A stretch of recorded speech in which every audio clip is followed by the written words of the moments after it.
Y ahora, Violeta, vamos a pasar a la entrevista, también a la charla con nuestro querido Fernando Buenabat desde Buenos Aires, Argentina, Violeta, que se encuentra ya nuestro querido Fernando Buenabat con un título pues muy particular, muy particular que cuando nos lo propuso Fernando Buenabat, buenos propósitos, y luego compartíamos Violeta y yo también el comentario.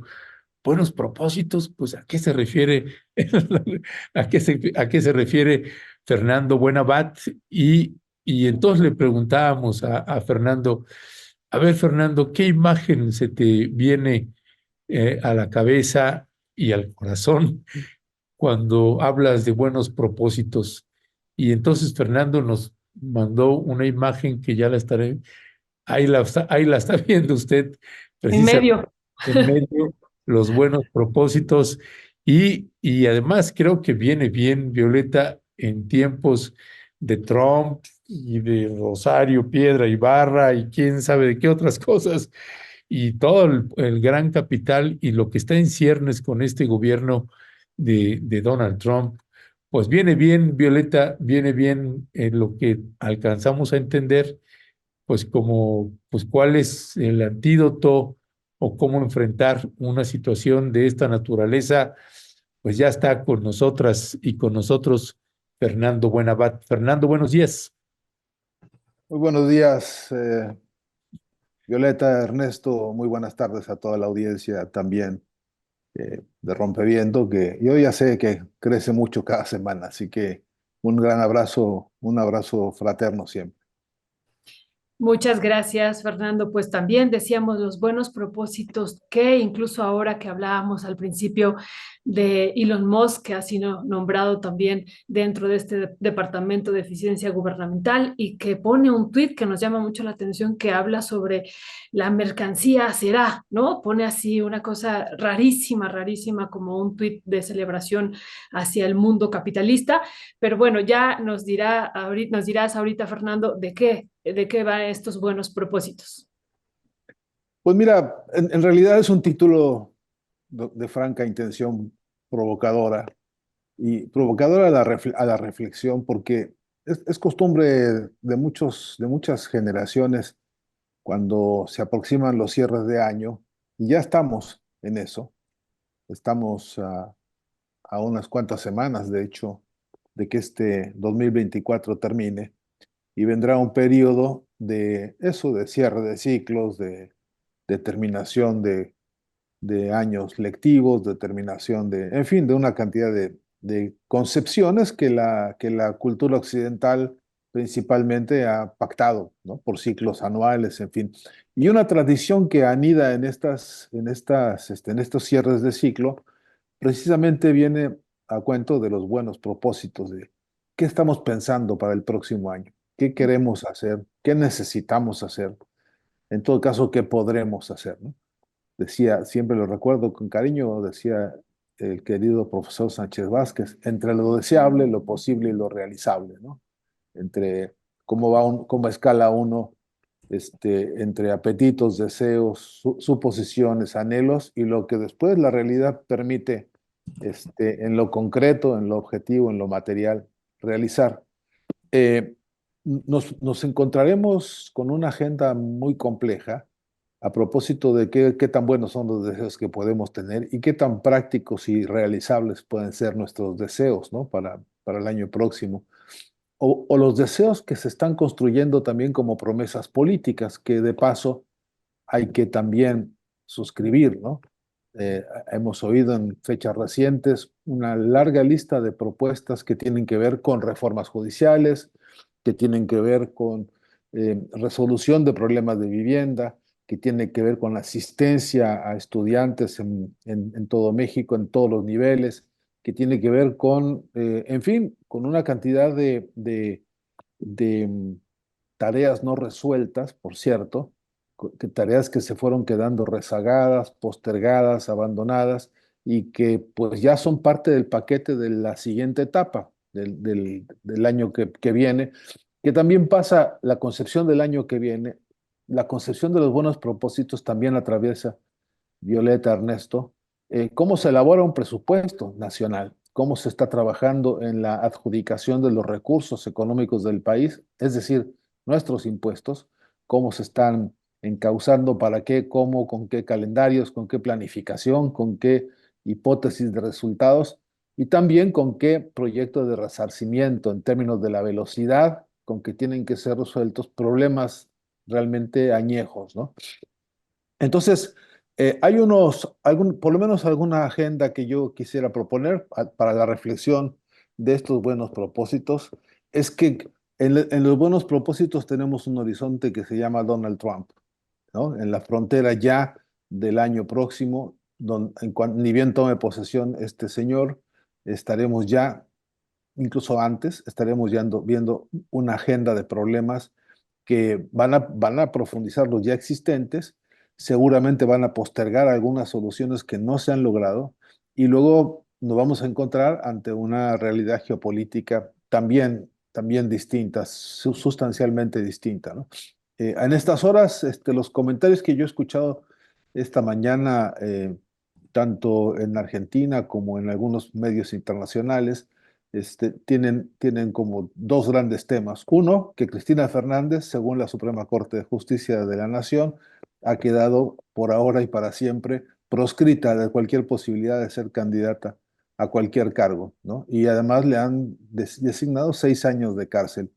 No es una sentencia firme todavía, no quiere decir que la van a apresar, quiere decir que todavía tienen alguna instancia de apelación, pero ese es el clima político que se vive hoy en este país, que por un lado quiere encarcelar y en todo caso postergar a Cristina Fernández y por otro lado quiere aplaudirle a los besos a rabiar como focas, dicen algunos, a Donald Trump, ¿no? Están buscando con ansiedad la foto de eso que aquí llaman relaciones carnales con Estados Unidos, ¿no? Mientras estamos hablando de esto, también están proliferando los nombramientos y los debates sobre quiénes serán los personajes del gabinete de Donald Trump. Eh, y por cierto, parecería que hay un encanto un poco, hasta diría yo, obsceno por los nombres que se están pronunciando, ¿no? Los nombres que recorren ahora mismo ya una parte del gabinete de Donald Trump. Pero yo creo que más allá de los nombres, pues cada nombre de estos es, por cierto, una agenda de canalladas y de problemas muy graves. Pero ¿cuáles son las instrucciones que van a priorizar las actividades de este gabinete? Eh, para todos nosotros tiene que entrar en un plano de reflexión política muy seria y a ver qué proponemos nosotros, qué nos proponemos para enfrentar esta enciclopedia del terror que significa la propia conformación del gabinete de Donald Trump. Pero tenemos problemas también que tienen que estar en los buenos propósitos del gobierno actual de México, porque la economía nacional está urgida de una serie de definiciones centrales, ¿no? Entre otras, por supuesto, el poder adquisitivo de la clase trabajadora, los problemas que hay todavía muy serios, digo todavía porque permanecen de focos inflacionarios donde los salarios simplemente no alcanzan para una manutención básica, elemental y digna. Tenemos que ver cómo vamos a resolver en estos propósitos para el próximo año y en el tiempo también, por supuesto, inmediato, el problema de la inmigración que se está agudizando en toda la región de manera muy significativa y muy grave. Tenemos que ver en los propósitos del año nuevo y de este que termina, cómo terminará el asunto de lo que llaman ellos la violencia, ¿no? Que es territorios liberados para los carteles del narcotráfico, orquestados todos, desde luego, por los grandes capos y los grandes jefes de las mafias norteamericanas. Ahí están los principales consumidores y todavía al respecto de eso no se logran ni se ven avances, no están por lo menos en los tratados que deberíamos estar discutiendo hoy con efectividad racional y con dispositivos de planificación muy concretos cómo se va a resolver este asunto de la proliferación de la violencia, como hemos escuchado y visto en días recientes en Querétaro, por ejemplo, ¿no? tenemos un problema bastante interesante para el horizonte del próximo año, ya en unas cuantas semanas, que será redefinir el proyecto de soberanía nacional y de independencia de México, que por cierto, alude a que a la pregunta, según yo, importante para reflexionarla con urgencia yo digo, con un abrazo fraterno, pero profundo y con crudeza, este, eh, a propósito de qué le está pasando a Morena, ¿no? Si Morena está estancada en una instancia de preocupación casi puramente de cargos, casi puramente electorera o casi puramente de burocracia, y no está proliferando como debería, a mi entender, el peso político para transformar, de hecho, lo que queremos todos con urgencia, que se consolide una revolución de la conciencia capaz de transformar toda nuestra concepción del Estado, capaz de proponerle al Estado mexicano una verdadera profunda transformación, sí en los corpus jurídico-políticos, sí en la reforma judicial, eh, sí en lo que creo que tiene que ser una nueva constituyente para el país, sí en la discusión del problema de la justicia, pero en particular de la discusión de la justicia puesta en manos de los pueblos, ¿no? Mientras tengamos niños en la calle, mientras tengamos personas pidiendo ahí abajo de los puentes en Coyoacán, o en Paseo de la Reforma, o en el propio Chapultepec, personas que sencillamente no tienen nada para comer, mientras tengamos el espectáculo de personas que tienen secuestradas por la mafia inmobiliaria para conseguirse un departamento, para conseguirse una vivienda, padecen las duras y las maduras. Más del 50% del salario se gasta en poder encontrar un sitio para vivir, y eso de justicia tiene nada. Entonces, a mi entender, por decir ahora solamente dos líneas puramente provocadoras para la reflexión, pero ahí viene el 2025, ¿no? Y ahí viene ya con un paquete de dificultades y de problemas y de desafíos, y nosotros seguimos peor de desorganizados que siempre, con un paquete de herramientas comunicacionales muy endeble, muy frágil, y con una agenda todavía que no pone, a mi entender, los temas duros del pensamiento y de la acción política, como debería ser, convertidos en clamor de movilización y clamor de organización. Y en eso creo que un buen propósito es atender con urgencia estas necesidades. Ya. Ernesto. Sí, sí. Sí, gracias, gracias Fernando, mi querido Fernando Buenabat.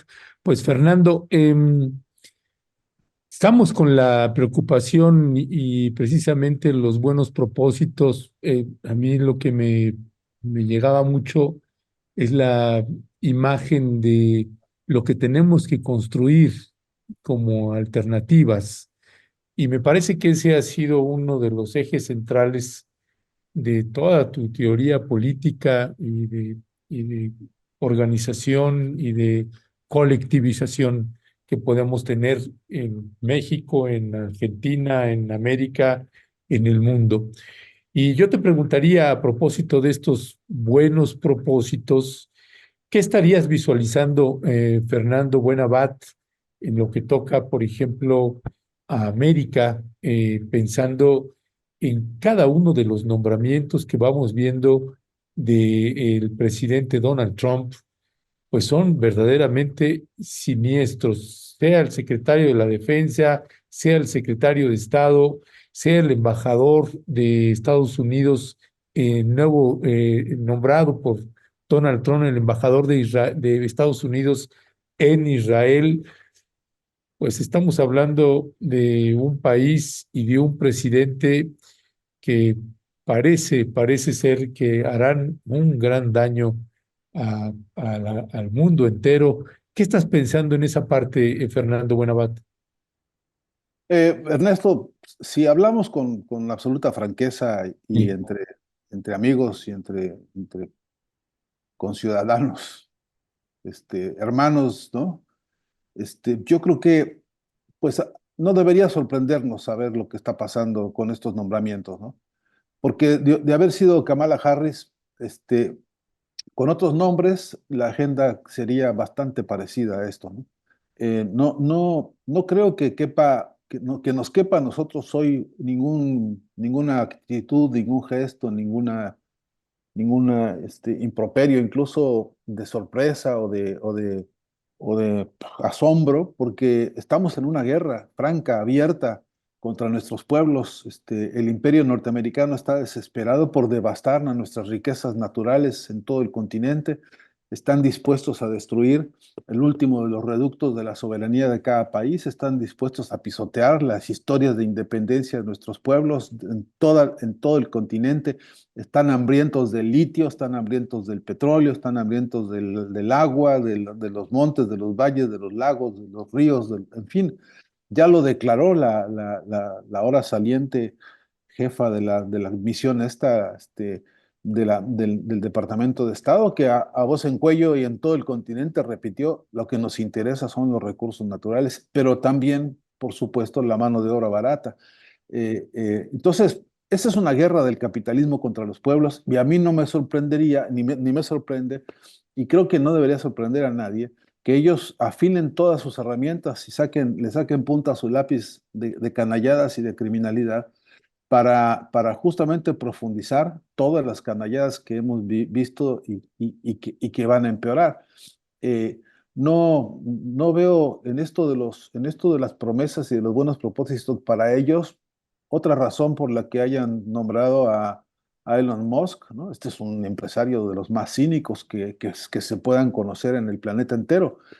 Su propio prontuario político, histórico, judicial, etcétera, es verdaderamente lamentable, pero qué decir de su jefe, ¿no? Que viene de haber secuestrado los propios expedientes de la Casa Blanca, y míralo tan campante. Así que el cinismo de estos es una herramienta de destrucción también moral contra nosotros.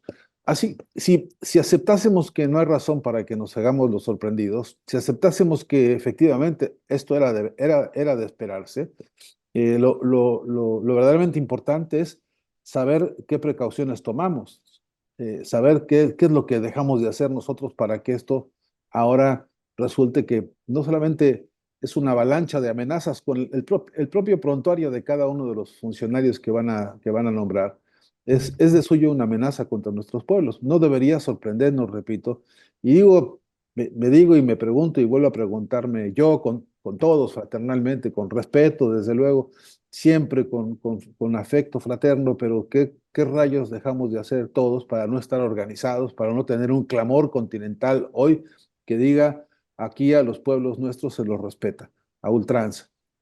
Aquí la clase trabajadora de nuestros pueblos hermanos, desde los pueblos originarios hasta los científicos, los artistas, etcétera, de cada uno de los países, con sus respectivos derechos, en tiempos, en mayorías, en volumen, en aportes, etcétera, tienen una voz, tienen una agenda de lucha.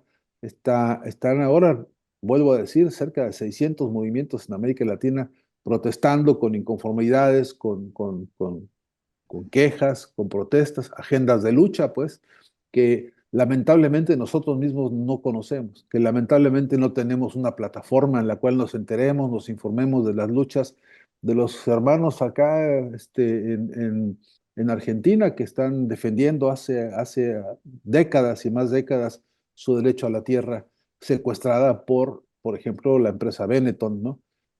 Pero así el recorrido podría ser una enciclopedia de las barbaridades coloniales, y la pregunta seguiría llevándonos al camino de ¿y qué estuvimos haciendo nosotros mientras tanto, ¿no?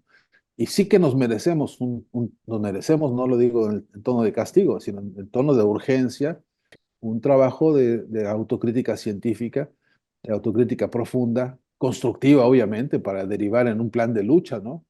Inteligente, humanista, profundo, revolucionario, pero junto con eso, necesitamos fortalecer nuestras estrategias, habilidades, comunicacionales, porque hoy por hoy, incluso teniendo grandes, importantes razones históricas, no mías, sino de los pueblos que están en lucha, de los trabajadores que están en lucha en todo el continente, de los, repito, pueblos originarios, aún teniendo las mejores razones, aún teniendo la palabra más genuina, más profunda, más sincera, más verdadera, aún teniendo todo eso, no logramos que esto sea un clamor que movilice a la organización y a la acción. Y esto es, a mi entender, uno de los propósitos para nosotros más urgentes ya y para el próximo año, ¿no? Gracias, gracias, Fernando. Fernando, tú estabas comentando, ya voy a regresarme a algo de lo que comentabas de Cristina Fernández. Realmente, si nos puedes profundizar un poco de esta ratificación del Tribunal Argentino y esta condena de 6 años de cárcel contra ella. Y lo otro, pues esto de Elon Musk, que decimos realmente esta apuesta que ha tenido el gobierno mexicano de separar el poder político del poder económico, pues acá realmente vemos completamente lo contrario y como tú dices, una amenaza para los pueblos de América Latina y en particular, pues para los recursos que se necesitan en esta transición en la que ellos están muy interesados incluso de ganarle la batalla a China y están muy interesados por eso en estos territorios de América Latina, donde hay estos recursos. También sobre eso, Fernando, pero yo me quisiera centrar en un tema que tú dijiste, más bien me quisiera centrar en eso, que es lo que estamos por vivir también aquí en México, hablando de los buenos propósitos, lo que acaba de anunciar el día de ayer la presidenta Claudia Sheinbaum. Sabemos que el día viernes se va a presentar el paquete económico en esta nación y entre ellos vendrá el proyecto de presupuesto y tú decías, ¿no? De cómo se elabora el presupuesto. Y hay un tema este año que me parece bien importante a partir de lo que ella acaba de decir.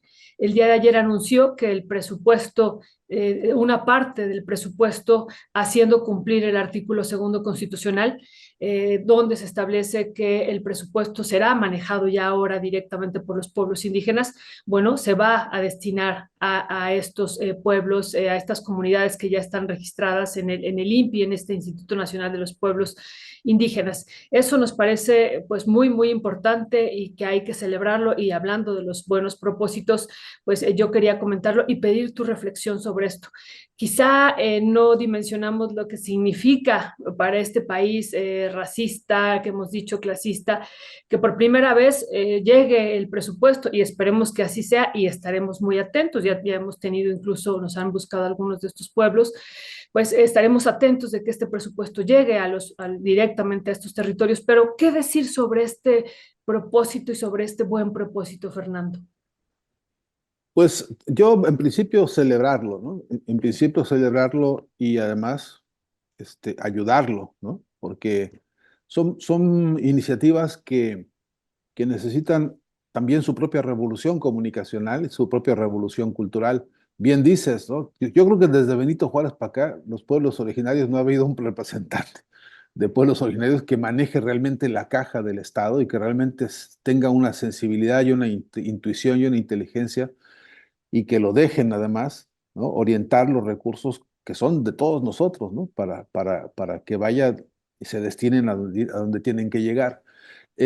No es suficiente dar dinero, ¿no? No es suficiente entregar recursos. Hay que entregar además acompañamiento, hay que entregar además, a mi entender, la estructura política necesaria para que haya autonomía en el manejo de los fondos, para que haya claridad, por supuesto, en el manejo de esos fondos, para que haya eficiencia en el manejo de los fondos y además suficiencia, porque debo decirte que más de una vez hemos oído en algunos lugares, después si quieres te pongo algún ejemplo, de provisión de recursos para tal actividad en el campo, etcétera, etcétera, de México o de otro país, y resulta que sí hay provisión de recursos, efectivamente sí se entregaron a tiempo, sí se entregaron en forma, pero se entregaron de manera insuficiente. Y después entonces no alcanza para nada, porque un presupuesto que se hizo en noviembre o en diciembre del año pasado, un cálculo, una estimación con la inflación y con los resultados hoy, resulta que termina siendo insuficiente. Pero además termina siendo poco acompañado. Hay una cantidad de decisiones de los ejercicios presupuestales que tienen que ser dirimidos con asesoría y acompañamiento técnico. Es decir, tiene que haber personas predispuestas, bien predispuestas a colaborar para encontrar las mejores oportunidades, las mejores soluciones técnicas y las mejores soluciones económicas. Y esto tiene, Violeta, un punto de crisis y de reflexión importante, porque no es lo mismo entregar sumas de dinero, es decir, proveerlas, administrarlas, presupuestarlas, etcétera, hacerlas llegar al destino, que tener un plan, un escenario de análisis de los costos reales de lo que se va a hacer y cómo se va a hacer. Y este es otro dilema muy interesante que hay que ver porque con todas estas problemáticas a veces se crean emboscadas en las que resulta que los culpables siempre son aquellos que del otro lado de la recepción de los recursos se vieron incluso sorprendidos por una cantidad enorme de emboscadas, ¿no? Que hay. Mira que podría decirte ahora por lo menos 3 proyectos que yo vi fracasar, siendo magníficos en el papel, pero que después en su desarrollo se abandonan y no tienen seguimientos. En fin, pero son advertencias generales las que yo ahora se me ocurren, solamente porque lo que quiero es que tenga éxito el proyecto y que no sea primero una golondrina de una primavera, que tiene que convertirse en una política de Estado, que tiene que ser una decisión para los pueblos originarios, desde luego, pero también tiene que ser, a mi entender, una decisión que alcance a todos los sectores productivos de la base, ¿no? Los que realmente producen la riqueza en México, que es la clase trabajadora toda, ¿no? Incluyendo a los pueblos originarios. Después también hay todavía que decirlo porque es obligatorio. Todas estas decisiones se dan en un contexto de una concepción capitalista de la economía, capitalista del Estado y una concepción capitalista de las formas de gobernar, ¿no? Y ahí también, bueno, tendríamos que ver la lógica de la dinámica comunitaria de los pueblos originarios, de qué manera confrontan y moderan de manera distinta este abismo conceptual que hay entre unos y otros, ¿no? Ya. Fernando Buenabat, como siempre, muchísimas gracias. Pues enorme desafío que tenemos para el 2025 y todavía el pilón que tenemos del 2024. Así que, pues Fernando, seguiremos como siempre al habla. Te mandamos siempre un fraterno abrazo, Faltó querido. compartirle después esta foto que te he enviado de El Chavo del Ocho en los puestos del mercado y que ya después Ah, se la vamos a enviar para que la vea y también compartir con la audiencia. Pero bueno, ese es otro tema. Si me permite una línea más, muy brevemente, una sola línea, porque Violeta me había referido a la expresidenta Cristina Fernández de Kirchner. Sí, sí. Eh, Hoy por hoy, ella es la presidenta del Partido Justicialista. Acaba de ser elegida por la base del peronismo para liderar a esa fuerza política que hoy está bastante desorganizada, y bastante destruida y bastante desorientada. Bueno, pero con este nombramiento, ella es automáticamente la principal referente de la oposición en Argentina. Hoy ya es ella la principal vocera de la oposición en Argentina. Esto de haber apresurado esta mañana la notificación de los 6 años de cárcel y su proscripción permanente para los cargos no hace más que desnudar el clima político que hay en Argentina, que por supuesto también merecería su propia carta de buenos propósitos para lo inmediato y para el año nuevo. Así que veré con mucha atención lo del Chavo del Ocho porque sigue siendo para mí una verdadera preocupación ideológica de fondo, ¿no? Sí, sí, pues gracias por compartirnos este tema tan complejo y delicado de Cristina Fernández y también pues gracias que nos dices esto de lo del Chavo y que por supuesto nos acordamos de ti, todas las televisiones de un mercado popular sincronizadas a la 1 de la tarde con el Chavo del Ocho. Y no es menor, ahí lo estamos viendo, ahí a doña Florinda. Pero bueno, también ahí luego les pasamos otras fotos al respecto en otros lugares, pues la gente viéndolo alrededor de las pantallas. Fernando, fuerte abrazo y muchísimas gracias por estos buenos propósitos y por lo que está por venir, que está, como dice Ernesto, difícil, pero bueno, ahí lo iremos remando como lo hemos hecho toda la vida. Pues Hasta sí, siempre, gracias. y Televisa que nos viene a recetar nuevamente a todo el país esta basura. En fin, pues ya estaremos dándole seguimiento. Fernando Buenabat, fuerte abrazo, muchas gracias. Un abrazo, gracias.